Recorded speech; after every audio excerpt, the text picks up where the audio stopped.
8. The Beltway Sniper Attacks. John Allen Muhammad and Lee Boyd Malvo taunted police and held Washington, D.C., Maryland, and Virginia hostage by randomly shooting unsuspecting citizens from long distances. Nothing like this has ever happened in Montgomery County. This is a very safe community. Our homicide rate just increased by 25% in one day. The pair was finally caught after intense news coverage 3 weeks later, and the rumored motive was Muhammad's anger at his ex-wife. While that was not proven, Muhammad was executed in 2009, and Malvo is serving 6 life sentences without the possibility of parole. Number 7. The Fort Hood shooting. This Texas spree was the worst shooting ever on an American military base. The accused was Army psychiatrist Major Nidal Malik Hassan, whose apparent belief in radical Islam, suspected al-Qaeda ties, and alleged anger at the supposed war crimes of recently deployed soldiers he treated were tapped as possible motives. While he was paralyzed in the event, his trial was repeatedly delayed by his refusal to shave his beard based on religious beliefs. Number 6.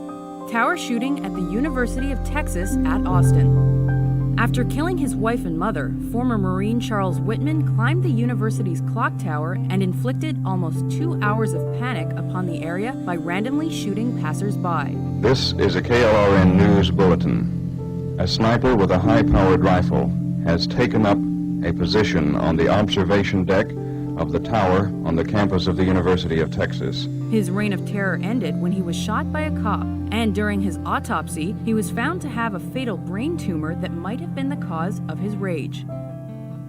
Number 5. San Isidro McDonald's Massacre.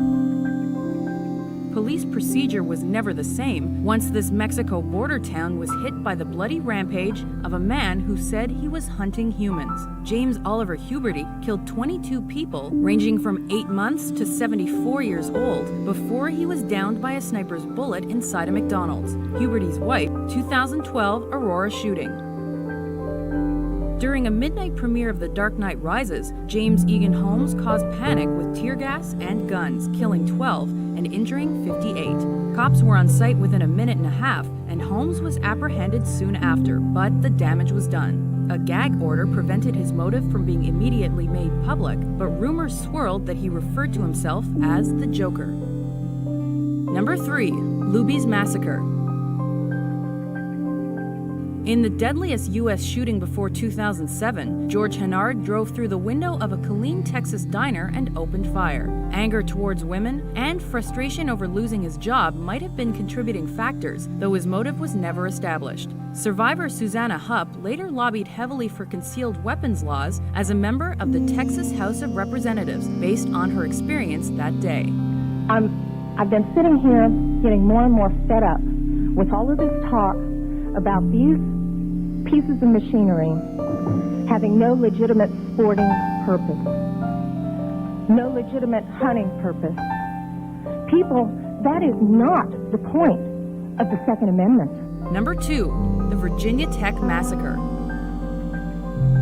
Virginia Tech was a gun-free zone when South Korean national Sung Hee-cho began targeting what he called rich kids, debauchery, and deceitful charlatans with gunfire. Despite tales of teachers and students sacrificing themselves for others, this was still the deadliest shooting by a lone gunman in U.S. history, and it ended when the shooter took his own life.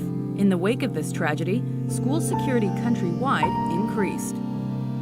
Number 1. The Columbine High School Massacre. Dylan Klebold and Eric Harris planned to use guns and homemade bombs to cause anarchy at their Littleton, Colorado school. The bombing failed, but Columbine was still one of the deadliest ever American school shootings.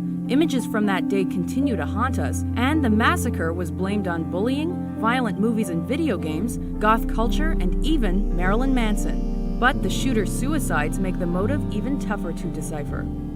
These tragic massacres